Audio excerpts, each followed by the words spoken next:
All right, for weeks, months even, Israel has been under pressure over starvation in Gaza, civilian deaths in Gaza, and indiscriminate bombings in Gaza. But tonight, Israel may be on the verge of a full takeover of Gaza. Just hours from now, Prime Minister Benjamin Netanyahu is said to be ordering a full conquest of the Strip after talks with Hamas broke down. A source tells CNN the IDF objects to the move, but Israeli media cites senior officials close to Netanyahu saying if the IDF chief of staff does not agree, he should resign.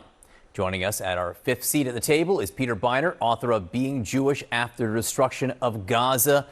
So full occupation, Peter, what would that do? What would that change? I hope, but I also think this is a bluff. The Israeli people do not want this. I think what Netanyahu is trying to do is trying to bluff and hope that that will provide the ceasefire on terms that he wants. Because a full conquest of Gaza would be an utter catastrophe, a catastrophe for the Palestinians of Gaza who are already suffering immensely. And it would not save any hostages. It would actually put them in greater peril. And it would not destroy Hamas. Israel has been promising that it would destroy Hamas since October of 2023, and Hamas is still there. So this would be a catastrophe, but I suspect it won't happen, thank God. Brooke, would it? Well, look, whether it happens or not, frankly, the truth is Israel should have never left Gaza, because before 2005, we did not have a terrorist state. We had a booming economy. We had equality for the sexes. We didn't have gays being thrown off rooftops. But when Israel dragged every last man, woman, and child out of Gaza and exhumed the dead bodies because they knew what Hamas would do with it, we had a terror state, and that's a big mistake, and the world is yet to admit that. And the real question is, why is the world preventing Gazans from leaving Gaza? Why are they insisting that they remain as human hostages for Hamas and as civilian human shields? And the third point really is, are they refugees or are they not refugees? Because if Gazans are Palestinian refugees, then Gaza is not their home, and they should be relocated so that they are not used by Hamas as human shields. If Gaza is their home, then the entire premise upon which the whole Israeli-Palestinian conflict is based and the right of return is false. The only people being deliberately starved in Gaza are the hostages right now. You look at Avitar David. He looks like a concentration camp survivor who was forced to dig his own grave. When the body of Eden Yerushalmi, after she was murdered, was returned, she was 70 pounds. Contrast that to the pictures, these, I'll say, artistic pictures of children, most of them with diseases. Really, Brooke? Yes, really. I mean, yes, really, you're propaganda saying pictures of these people. You never see pictures of adults. And famine is not selective, Peter. You can't have a child who's starving and then the mother is Brooke, are we really, overweight or the brother is fully fed. Brooke, the picture of Avitar David was horrifying. Are we really debating whether people are starving in Gaza? No, we're debating who is responsible. No, but because it sounds like you're saying that these are made-up pictures. Who is responsible for any food shortages Okay, so let's in Gaza. acknowledge that there are people starving in Gaza. Is Hamas responsible? Why don't you? Is Hamas I think you should let me finish, because you spoke the way that you let me finish last time. Does Hamas steal the food and use it as a food weapon? You just spoke for a long time. Let me just say something. Does Hamas steal food? The Palestinians in Gaza are indeed refugees. It's true. They are the descendants, most of them, of families that were expelled from Israel in 1948. So if Gaza is not habitable for them, because Israel has destroyed most of the schools, most of the churches, most of the mosques, most of the bakeries, most of the agriculture, most of the universities, then they should be allowed to return to the places from which they're from, which is not Burundi or Somalia or Rwanda. It's Israel. Right? If you want to give them a place to go out of Gaza, allow them to go back to the places from which their families were expelled. I think you have a problem with cause and effect. You like to blame Israel for everything. Israel did not destroy their hospitals, destroy their schools. No. The schools and the hospitals that I've been to have been used as places for rocket depots, and most of those hospitals are used as Hamas for their headquarters. Hamas is responsible. When you have your headquarters under a hospital and you shoot rockets into a civilian where is Israel's population, military headquarters located? And you shoot... I have a question. Where is Israel, the Kiryat? Where is Israel's military locators headquarters? Is it in a remote area? Israel has military No, headquarters answer the question. everywhere. Where is Israel? Targets. No. Are they Brooke, you didn't answer my question. Where is Israel's military? It is in downtown Tel Aviv. So let me say that. They have Israel's military in Tel Aviv. You got to let me finish. Israel's military headquarters is in downtown Tel Aviv. Right? Many of the apartment buildings in Tel Aviv house Israeli generals. Under international law, you don't have the right to destroy the schools around Israel's military headquators or to Israel destroy. does No, let me not finish. shoot rockets from downtown Tel Aviv into civilian populations Israel in has Gaza. its military infrastructure deeply embedded within the civilian infrastructure as well. And in international law, it would be a war crime to destroy a hospital or an apartment building in Tel Aviv because an Israeli general is there. Similarly, it is a violation of international law to destroy a hospital or university or school in Gaza just because you believe that there are Hamas. It is a violation of international law to use civilians as human shields. Can we agree on that? Yes, and that and is. do you support the and it is also a violation. relocation of Gazans so that they're not God forbid I do not. I don't want Palestinians expelled again. The Palestinians were expelled in 1948. You want to expel them again? No. That's a war crime, bro. That's not what I said. Hang on one sec. Temporary. You think Israel's going to allow them back if they leave? Come on. All right. I want to bring others into this discussion if you want to be part of this discussion. But the question at hand is, given where things are now, this stalemate, would things be better if Israel took over Gaza, complete occupation? No, I actually think I think this issue is more nuanced than people give it credit for. And a lot of times we debate this issue on X or on Twitter.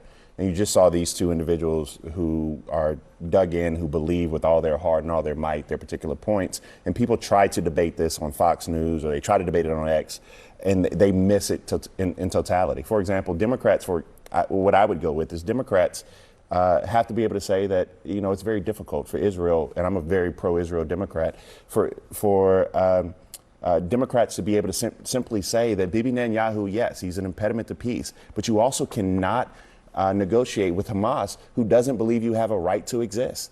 Occupation is something that we can't stand for. Starving Gazans are something that we cannot stand for. However, we have to be able to say that we need to bring every hostage home. It shouldn't be that difficult. It's not that hard. For us to have this debate. We're losing our humanity. There's a lot that Brooke said there. I don't have time to challenge it. I'm also not a Middle East relations guy. This is not going to be Ben Affleck and Sam Steen on Real Time with Bill Maher arguing about that years ago. Look, at the end of the day, I've been working with Project Unite Humanity, projectuh.org. They're helping with the relief efforts. My friend Dr. Robert Lowry, who went to the great school of Rutgers University here. This is something that's very personal to me. As I was telling you off air, that my niece is Palestinian that lives out in Colorado. But that doesn't absolve the fact that October 7th was horrific. That doesn't absolve the fact of what happened in those kibbutzes. That doesn't absolve the fact of that video that came out today of that person that looked like he was about 68 pounds or so. Correct. Walking through those tunnels, as well as the Palestinian children that look exactly like that human being. You should have the same level of ire for who's causing both. I know that Hamas is a terrorist organization, how they came into power in 2007 and took over in that region, even though they were duly elected at first. I know all that. The West has already admitted that Hamas is a terrorist organization. If we're admitting that we can't negotiate with terrorists, we can't expect the terrorists to be on the up and up. It's Israel that has to do this. And there's only one common denominator in these last 38 years in that entire region. His name is Benjamin Netanyahu. He's the one common denominator in all of this. From the PLA to every... The only thing I would disagree with you on is the fact that is the only common denominator. Because, yes, you can't diminish the fact that Hamas does not believe Israel has a right to exist. And if we're going to sit here and have this conversation, we have to acknowledge that Israel does have a right to exist. But they already exist. And my only point is, I hear you. And they exist. We know that. And I hear you. And all I'm saying is that, I feel, for me, someone who simply says that Israel has the right to exist, and I believe Israel being an American value, but to watch those pictures of Palestinian children starving, it bothers me. Right, to my core, and I can't empathize with these two. Hang on. Can I just put finish Bakari, then I'm going to talk. Can I put a bow on this real quick? And all I'm saying is that there is a space for all of us to simply say that we want this to come to a peaceful resolution where there should not be a decision between inhumanity and cruelty. Correct. And I should be able to say that Benjamin Netanyahu is an impediment to peace, and I should also be able to say that Hamas can go to hell. I should be able to say both of those. Yeah, but I So think hang that's on, Brooke. I'm going to talk. So I will say this. President Trump has said that he sees starvation in Gaza and it bothers him. He says that the First Lady Melania Trump sees starvation in Gaza and it bothers him. And the Vice President of the United States, J.D. Vance, says he sees starvation in Gaza and it bothers him. If that's the baseline here, then what do you do? And I go back to the question, the original question about you, and you jump in on any subject you want here, but occupation, reoccupation, full reoccupation of Gaza, what would that change? Would that free the hostages, for instance? So I was expecting to come in here like guns blazing, but I've been totally disarmed by Bakari, like legitimate to my core. Like I'm so moved by everything that you said, like at a very, very deep level. So thank you for that. I will say, I think in the conversation, I agree with Peter. I don't think this is going to happen. And in a way, I'm very bothered that we're talking about something that's obviously not going to happen instead of the footage that came out of Eviatar David starving and digging his own grave. And it seems to me that that was a ploy on Hamas's behalf to show that they controlled the media narrative, that they could get the media to talk about the horrific hunger conditions in Gaza and then get the media not to talk about this starving young man, this innocent life who's literally being starved day by day because they control the mainstream liberal media. And what they've done is they've made it such, they've cut themselves out of the story. And so people don't, there's a fundamental inability to blame Hamas. People will say, I condemn Hamas, but they never blame them because there's this view that the party with less power has zero moral responsibilities, and thus all the moral responsibility is on Israel. And I think we need to reject that kind of thinking because Hamas is to blame for this. And I say that despite having things that we all agree Israel could have done much better and much differently. Peter, I'm going Hamas to go to is- Peter, and then we'll take a break. Hamas Peter, go ahead. 100% responsible for the horrific conditions they're holding Eviatar David in, and for the people they killed on October 7th, and for everyone they kidnapped. Absolutely. But Hamas is not responsible for the fact that Israel cut off all food, water, and fuel to Gaza for almost 3 months this year. Israel has to take responsibility for its war crimes, just as Hamas has to take responsibility for its. I don't think they should have done that, but when they did do that, there was a store of 4 to 6 months worth of aid. Well, within evidently not. Gaza. Evidently not. It was poorly handled. I Evidently totally not. think it was poorly handled, but they believed that there was enough food there. The distribution broke down I think the horrifically. Do you frustration- think Bezalel Smotrich and Itamar Ben-Gvir, who are both key positions in this government, really cared that much I don't care whether there what was they enough care. food? I don't They're think they important matter. people in They're this. not. They matter a They're lot. not. I don't think They this. don't I don't matter think at this all. government cared very much about whether there was enough. All right, food in Mike, Gaza. you're going to have the last word here, then we're going to go to break. I mean, I just want to echo what a friend of mine who's a war correspondent for another network that I used to work at down the street, we're not going to mention him, Fox News, but he said this on Twitter, and as he's done his reporting, we're losing our humanity.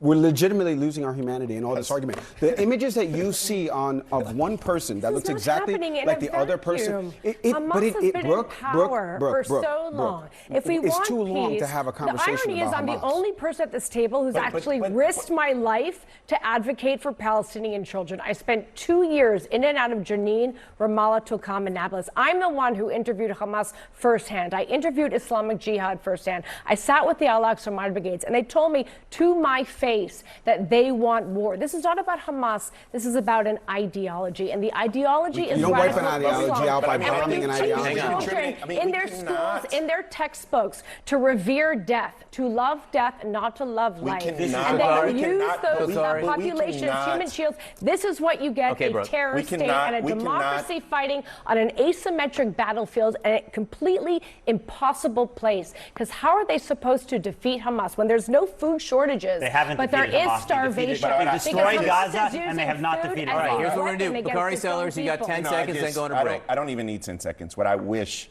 is that we did not make this a political football.